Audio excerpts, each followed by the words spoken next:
Hi guys, welcome back to Wanderer's Footsteps. So in today's video, I decided to talk to you about some of the most amazing experiences I had during many of my trips, the trips that I took during the last few years. Basically, as some of you might know, I am someone who always tries to make the most out of every trip. But for me, making the most out of a trip is not visiting like the known landmarks or buildings or museums. For me, it is really living the life of a traveler rather than a tourist. And these experiences that I will be talking about are things that happened to me, like spontaneous things that happened to me during many of my trips, and I remember them until now. And whenever I remember them, it's like I have a smile on my face. I'm very eager to share them with you, so let's begin. Okay, guys, so the first experience I want to be talking about is my first couch surfing experience. Basically, I have always been a member of the couch surfing community. I have a profile. I organized many events with couch surfing, many hangouts, many weekly meetings, many parties, all types of things. And I even use the application many times to meet people whenever I travel. However, I had never used the Couchsurfing application in order to sleep at someone's house, or as they say in Couchsurfing, to surf at someone's house. And one day, it like spontaneously, I was forced into doing it. So what happened is that about 3 years ago, I think I was it was I think in 2017. I was in Toulouse in south of France, and I was going back to Paris. I had rented an apartment to stay for 3 days in Paris. However, I had not paid attention that on the contract or on the reservation thing, it's written that the owner of the apartment can give me the keys until 10 p.m. Like after 10 p.m., I cannot call him anymore for him to give me the keys. Anyway, I took the train from Toulouse to Paris. It was at night, and I arrived to Paris at around 11 p.m. So I took the metro and I arrived to the apartment's location. And there I was very surprised because I kept on ringing on the phone, ringing on the doorbell, everything. No one was answering. For like half an hour, no one was answering. And this is where I decided to read the reservation booking I had. And this is where I saw that the guy said if I arrive after 10 p.m., he can no longer give me the keys. I'm going to have to wait for the next day. So here, like, I didn't even know what to do. I was there, so I had like few options. Either I book another hotel, but it was so expensive to book a hotel for the same night, or I thought that I have the Couchsurfing app, so why not use it? Why not try to find someone who is online and see if someone would welcome me? And this is what happened actually. I turned on my Couchsurfing application. It was around midnight, and I found the guy who was online. If I remember right, his name was Christophe. And on the Couchsurfing app, there are all these reviews. He had like very positive reviews. And this is where I contacted him and I told him my story. I told him how the guy from the apartment cannot open the door for me, and I'm like all alone in Paris. I know where to sleep. And he invited me to come to his place, and he offered me like a couch in order to sleep there. So this was really amazing because I was always eager to try couch surfing, as in to surf at someone's house. And this time, spontaneously, in an unexpected way, the universe just sent me this opportunity. And I can tell you it was a really great adventure, let's say, or experience. So at midnight, I took the metro. I arrived at Christoph's house at around 1 a.m. So he welcomed me, we discussed, we talked for like half an hour, and then I slept on a couch in his living room. And in the morning, I woke up, we had breakfast, the two of us, and then I thanked him for everything and I left to go to the apartment and take the keys for the apartment. It was one great experience because first I experienced like couch surfing, and second thing is that it was very spontaneous. I always wanted to experience this, and it happened in a very spontaneous and unexpected way. So it was really awesome to get to really try the real couch surfing feeling, couch surfing meeting, couch surfing like the true nature of couch surfing. So this is my story number one. So the second experience I would like to talk about, which is something that I always remember, I don't think I'll ever be able to forget what happened that day, is when I was in Napoli along with my sisters. Basically, I heard already made a video about our trip to Sorrento, to Capri, Amalfi, and all these areas. It was back in summer 2019. And the last 2 days we spent them in Napoli. So basically, Napoli, you have to know that it's a bit of an unusual city. It's a very beautiful city, beautiful in its own way. A bit unusual, as I said. You have all these buildings that are close to each other. You have all the people who like know each other also. So one day you were like walking in some of these streets, very small streets, and I was going to a pizzeria that's called Da Michele. Basically, Da Michele, I don't know this pizzeria. However, like everyone on the internet was talking about how good this pizzeria is. So I was walking along with my sisters. At some point, we stopped to watch a building. There was like a nice building, so we stopped to watch it.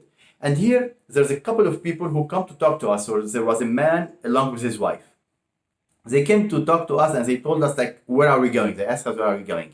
And here I answered them like, we're going to the Michele Pizzeria.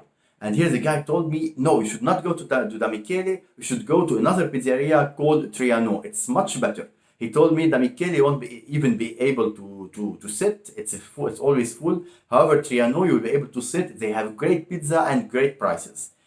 It was very weird. Like I told him, yeah, but I always heard about the Michele on the internet. He told me, yes, but who cares about the internet? You should go to where I'm telling you to go. And in order to convince me more, this is like the most surprising thing that happened. He took us to his neighbor's house. Basically, in Napoli, like you have all the doors and all the windows that are most of the time just open, so you can just go inside a house. And and he just took us to his neighbor's house, which was like a few blocks away, and he told his neighbor to tell us that Triano is a very good pizzeria and as we should go there. So basically, I was standing in front of the door. There was the neighbor who came and she told us, yes, Triano is a very good pizzeria. You should go there. And here the guy told me, you listen, Triano is a very good pizzeria. This is where you should go, and did. And so I went there at the end. I can tell you it was a great pizza. I'm not saying that the Michele is not good. I didn't try the Michele. I'm sure it's also good. But Triano is also great. But it's just that this experience, having someone come up to us and talk to us just like this and taking us to his neighbor to convince us to go to a pizzeria, I think it's something that you can only see in Napoli. I don't think there's any other city in the world where you can live such an experience. It was really, really spontaneous, very unusual, but also very beautiful. So this was my second experience. The third thing I would like to talk about today is something that is a bit strange that happened to me when I was in Copenhagen. Basically, I went to Copenhagen about 10 years ago. It was for New Year's. It was back in 2010. So I went with a friend of mine, and as you know, like Copenhagen is very cold during winter, and the streets are very slippery. So one day we were walking, and I slipped. And then I continued walking for like 30 minutes. But after half an hour, I noticed that I didn't have my cell phone. And this is where I thought that my cell phone surely fell from my pocket when I slipped. So we decided to go back to the street where I slipped to search for it. So we were walking and walking, and this is where like the strangest thing happened. Basically, like 15 minutes after walking back, we didn't even arrive to the street where I slipped. A guy comes to us and asks us if we lost a phone. I told him, yes, I lost my phone. I slipped and I think my phone fell from my pocket. He told me there's an old woman who found your phone and she is waiting at, he told me the name of his street. He told me that the old woman is waiting at this street. You can go there and she will give you your phone. And this was like the strangest thing ever. Like, I don't even know how this old woman got the phone, how she told this guy, how this guy saw us out, and how he told us to go find the old woman. It was all a strange coincidence. Until today, I don't know how it happened. But all I know is that we walked toward that street and we found the old woman. She was just standing there. I saw her. I told her that I lost my phone. She gave it to me. It was my phone, actually. She had it on her. And she just told me to have a good day and she just left. I thanked her a lot and she left. But until today, I don't even know how all this came together, like how she found it, how this guy found us. It's like the whole thing came together for me to find my phone again. It's so strange, it's so unusual, but I mean, it was a good experience and I would never forget it. So this was experience number 3. So the third experience, actually the fourth experience I would like to talk about today is about someone who I met when I was in the Maldives. Basically, in 2013, I took a trip to the Maldives for like 8 days. I can tell you it was an amazing trip. I mean, the whole trip was an unusual experience, just being on an island or just landing on an island, because the airport in the Maldives is an island, landing on an island and then taking a plane to go to the other island where there's a hotel and all this stuff, swimming with sharks, swimming with dolphins, all these things. Like the whole Maldives trip was an unusual and an amazing experience. However, there's one thing I remember the most is a guy called Ibrahim that I met there. Basically, on one of the days, I decided to go for like they do like these boat excursions. So you go into the sea and you spend the whole day. They show you all around. They show you other islands. They take you to a private island where we have all lunch together. They do a barbecue, and then they take us to an island where there are like local peoples living, where we can like buy souvenirs and stuff like this. What is important is that Ibrahim was like our guide. He is like the person who takes the boat and guide us through all these steps.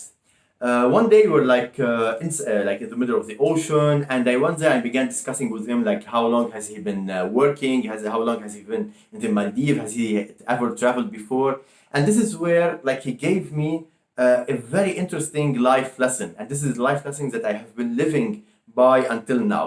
He told me that he had never left the Maldives. I mean, he would like to, but he has all he wants in his life here.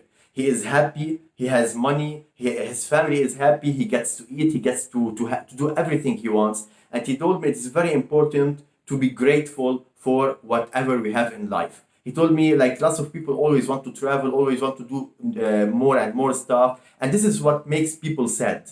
But for him, he is grateful for all that he has in his life, and he is so happy with what he has. And above all this, he told me it's very important to enjoy every day. Like for him, he doesn't even think about tomorrow. He tells me now we are in this boat, we are going to a private island, we're gonna have a barbecue together, enjoy our time, and this is the only thing I think about. And this is what makes my life happy. This is what he told me.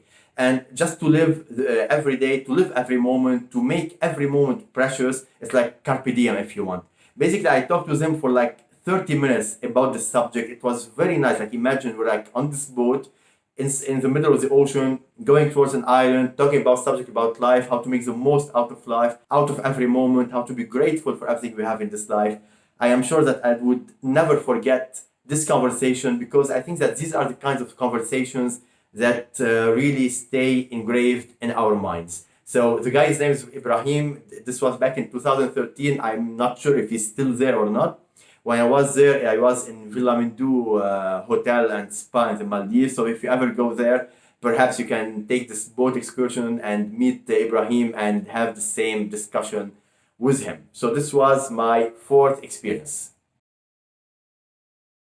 The fifth and last experience I would like to talk about today is something that happened with me back when I was in Lisbon. Basically, I talked about it a little bit in another video when I was talking about solo traveling.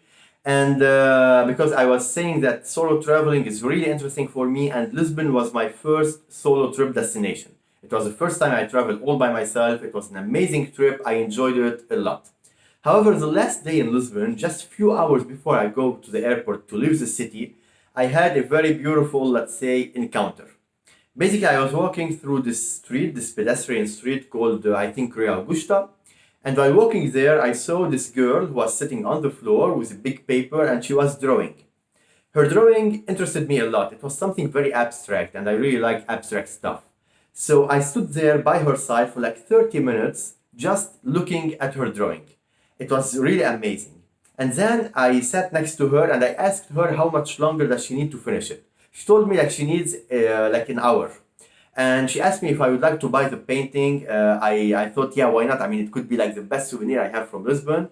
And I told her I'll be back in 1 hour. So this is what I did. I went to a restaurant, I had my lunch, and 1 hour later I came back and the drawing was finished and I bought it from her. I still remember how happy she was, how excited she was when I bought the drawing from her, how excited I was, because for me, really, this was like the best souvenir I have from Lisbon. I mean, you can always buy magnets and these pictures and stuff, but like the best souvenir is something that is given to you by a local person. And this is what happened with me. Like Sarah, her name is Sarah, by the way, this is what she told me. She's a local person who was drawing something and she gave me her drawing. I bought her drawing. Like it's something given to me by a local person. For me, it's like the best souvenir I can have. So basically, for now, I don't know if Sarah is still there. It was like 10 years ago. I hope she's not there anymore. I hope like she's drawing like amazing stuff and she's doing exhibitions now. But for me, it's something that I never forget, because These small encounters are what make the best moments of any trip, in my opinion. So this was the fifth and last experience I'll be talking about today. So I would like now to finish this video by saying that, in my opinion, it is not the big landmarks and the big places that we visit that make our trip beautiful. It's these small encounters, these small adventures that we live that are always engraved in our minds that make our trips unforgettable. This is my opinion. I'll be surely posting other videos with more adventures that happened with me, because there are lots of them. I can't put them all in one video. For the time being, do not forget to subscribe to my channel, hit the like button, comment also, let me know what you think about these adventures, let me know about stuff that happened also with you during your trips, and I'll be seeing you next time.